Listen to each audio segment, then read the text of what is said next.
আমি শুধু একটু বলবো যে আমার এই যে গত 2 মাস আমি এখানে আসছি, 2 মাসে প্রায় 60 একর জায়গা অবৈধ জায়গা আমি উদ্ধার করতে পারছি। প্রায় 16টা আমরা উচ্ছেদ অভিযান পরিচালনা করছি। বালুর যে সমস্যা ছিল আপনারা দেখছেন, অবৈধ বালু উত্তোলন বন্ধ করে ফেলছি। হাসপাতালে যে সমস্যা ছিল আপনারা আমাকে নক করছেন, হাসপাতালে এখন আপনারাই বলছেন যে ইনশাআল্লাহ ভালো সার্ভিস হচ্ছে। আমি যেটা বলবো যে কাজ করতে চাই, আমি কাজ করতে চাই। আমি এখানে সরকার আমাকে পাঠিয়েছে জনগণের সেবা করার জন্য, আর যতদিন সুযোগ আছে জনগণের জন্য কাজ করতে চাই, মৌলভীবাজারবাসীর জন্য কাজ করতে চাই।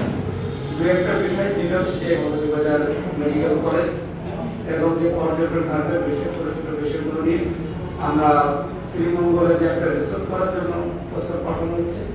এছাড়া হালকি হাওড়, মাধবপুর জলপ্রপাত, হামহাম জলপ্রপাত, তারপর হচ্ছে কান্তাবলী, তারপরে বাইকাবিল, বিভিন্ন জায়গা নিয়ে ছোট ছোট সেখানে যাতে হচ্ছে টুরিস্ট স্পটগুলো যারা টুরিস্টরা বসতে পারে তাদের জন্য হচ্ছে ড্রেস চেঞ্জ, তারপর হচ্ছে তারা যেন অবকাশ যাপন করতে পারে, সেরকম বিষয়গুলো নিয়ে আমরা ছোট ছোট আকারে প্রস্তাব করে আমরা ঢাকা পাঠাচ্ছি।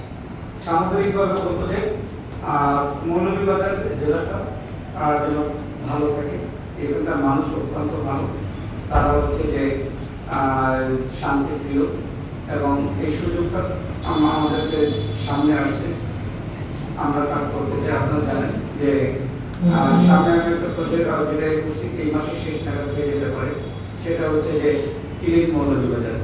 আমরা 2 থেকে 3 হাজার স্বেচ্ছাসেবক হিসাবে কাজ করে মৌলভীবাজারে 7টা উপজেলায় একই দিনে আমরা পরিচ্ছন্নতার কাজ করতে চাই, এবং সেটা নাম মৌলভীবাজার।